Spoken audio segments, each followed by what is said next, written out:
Hello বন্ধুরা, আজ এসেছি আরও একটি নতুন পর্ব নিয়ে। তো আমাদের এই পর্বে তো দেখতেই পাচ্ছ যে বাচ্চারা কি সুন্দর খেলাধুলা করছে নিজেদের মতো করে।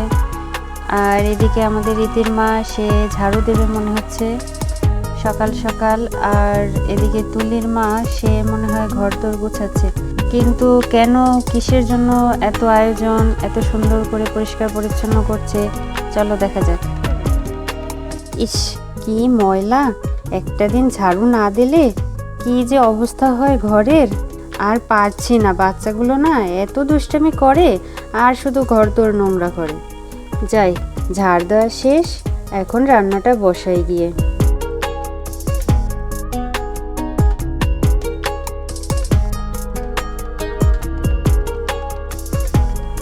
ও দিদি, দিদি, ও দিদি ভাই, দিদি ভাই, কি করছো তুমি? বাবা, কি সুন্দর সেজেছিস, আমারই চোখ ফেরাতে পারছি না। তারপর তো ঠাকুরপো, দেখিস এতদিন পরে এসে বউকে দেখে আবার ফিট না খেয়ে পড়ে। ধুর, তুমি যে কি বলো না দিদি ভাই, যাও, আমার লজ্জা লাগে না। যা, দুষ্টুমি করেছিলাম তোর সাথে। শোন শোন, তা কখন আসবে ঠাকুরপো? আসবে দিদি, একটু পরেই চলে আসবে। সে কাল রাতেই রওনা করেছে। ও আচ্ছা, যাই যাই, আমি রান্নাটা সেরে নিই। তুই যা, তুই আরেকটু ফ্রেশ হয়ে নে। ঠিক আছে দিদি, যাই। তুলি, ইতি, কোথায় গেলে সবাই? এই তো আমি চলে এসেছি। বৌদি, ও বৌদি, কোথায় কোথায় তুমি? ও তুলির মা, তুলির মা, বের হও বের হও, দেখো আমি এসেছি। এই রে, আমার বাবা এসে গেছে, বাবা বাবা এসে গেছে। ইতি দিদি, চল চল, চিন্টু চল, আমার বাবা এসে গেছে। এই তো আসছি আসছি। ও ঠাকুরপো, ঠাকুরপো, ভালো আছো? তুমি কেমন আছো বাবা? কতদিন পরে এলে, তা তোমার মুখটা ওভাবে শুকিয়ে গেল কেন? খাওয়া দাওয়া কি কিছু করনি এতদিন নাকি? ও, তোমার আসতে পথে কোনো সমস্যা হয়নি তো? তা কেমন আছো তুমি? না না না, তেমন কোনো সমস্যা হয় নাই। এই পথে আসতে আসতে একটু দেরি হয়ে গেল। তো ওরা কোথায়, ওই ছোট ওরা বাচ্চা, ওরা কোথায় গেছে? আর আমার তো লাগেজটা বাহিরে রয়েছে, কাউকে দিয়ে একটু ঘরে নিয়ে আসো। ও কাকাই, কাকাই, তুমি কেমন আছো কাকাই? ও বাবা, ও বাবা, কতদিন পরে তোমাকে দেখলাম। তুমি ভালো আছো বাবা? আমার জন্য কি নিয়ে এসেছো? চকলেট এনেছো তো? হ্যাঁ হ্যাঁ, সব আছে, সব অনেক কিছু নিয়ে এসেছি। তোমার বার্থডে আমি থাকতে পারিনি, অনেক কিছু নিয়ে আসছি। ওই লাগেজে আছে বাহিরে, কাউকে একটু নিয়ে আসতে বলো লাগেজটা। ঠিক আছে ঠিক আছে, চল চল, আমরা লাগেজ দেখি, লাগেজ দেখি। জানো বাবা, আমি তোমাকে কত মিস করেছি এতদিন। সোনা মা, আমার লক্ষ্মী মা, কত বড় হয়ে গেছে তুমি এই কয়দিনের ভিতরে। আসো একটু তোমাকে কোলে নেই মা, লক্ষ্মী মা আমার। তুমি কাশতেছো কেন? তোমার কি ঠান্ডা লেগেছে মামনি? আমার সোনা মাটা, কি হয়েছে দেখি তো। না বাবা, তেমন কিছু হয় নাই আমার। তুমি এসেছো না, এখন আমি দেখবা আরো বেশি ভালো হয়ে যাব। তোমাকে আমি অনেক মিস করেছি বাবা। তুমি তুমি এতদিন যে বাড়িতে ছিলে না, জানো জানো বাড়িতে কত কাণ্ড হয়ে গেল। আমার জন্মদিনটা তো তুমি দেখেছো ভিডিও কলে, তাতে আমরা বেশ সবাই মিলে আনন্দ করেছি। কিন্তু জানো আরো কি কি হয়েছিল? শোনো তবে।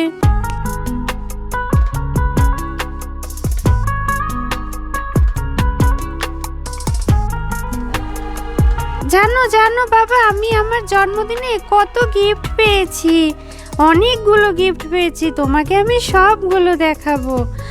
আর জানো, আমি না এবছরও আমি ক্লাসে ফার্স্ট হয়েছি। হ্যাঁ, ইতি দিদিও তো ফার্স্ট হয়েছে, কিন্তু চিন্টুটার না রেজাল্ট খারাপ হয়েছে। আর সেজন্য জেঠিমা চিন্টুকে অনেক মেরেছিল। চিন্টুর তো গায়ে জ্বর এসেছিল, সে বাড়ির বাইরে থেকে বের হয়ে গেছিল, জানো বাবা। তারপরে তো আমরা সবাই খুঁজতে খুঁজতে পাশের বাড়ি ঠাকুমা এসে দিয়ে গেল চিন্টুকে। হসপিটালেও নিয়ে গিয়েছিল জেঠু চিন্টুকে, জানো তুমি? বলো কি মা, তাই নাকি? আমি তো শুধু তোমার জন্মদিনের কথাই জানি, এত কাণ্ড যে হয়ে গেল তা তো জানি না মা। মামুনি, তোমরা নাকি পিকনিকে গিয়েছিলে, তা কেমন মজা করলে? সবাই গিয়েছিলে? হ্যাঁ বাবা, আমরা সবাই পিকনিক করতে গিয়েছিলাম। কোথায় জানো? ওই যে সমুদ্র পাড়ে। হ্যাঁ, সেখানে আমরা সবাই কত মজা করছি জানো তুমি। আমার সব বান্ধবী, দিদিদের বান্ধবী, পিসিমণি, মা, জেঠিমা সবাই আমরা গিয়েছিলাম। তবে তুমি থাকলে আরও বেশি মজা হতো। তোমাকে অনেক মিস করেছিলাম আমরা সেদিনও।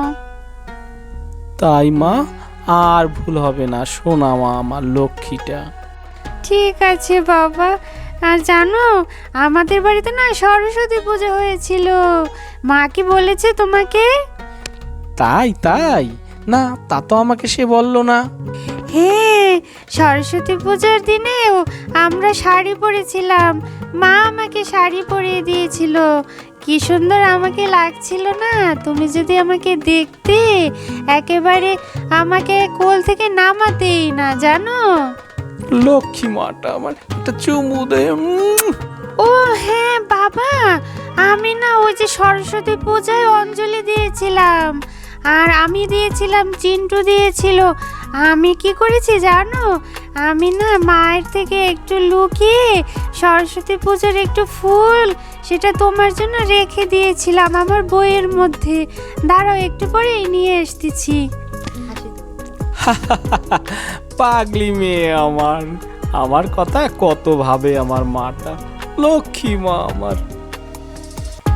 তো ওদের বাবা মেয়ের গল্প শেষ হয়ে গেল। এখন বাচ্চারা যে যার মতো আবার খেলাধুলা করতে এসেছে। বাবার আনা গিফটগুলো ওদের সবার খুব পছন্দ হয়েছে। আর এইদিকে ইতির মা, সে রান্না করছে। ঠাকুরপো এতদিন বিদেশ থেকে এসেছে, তার জন্য তার প্রিয় খাবারগুলো রান্না করছে।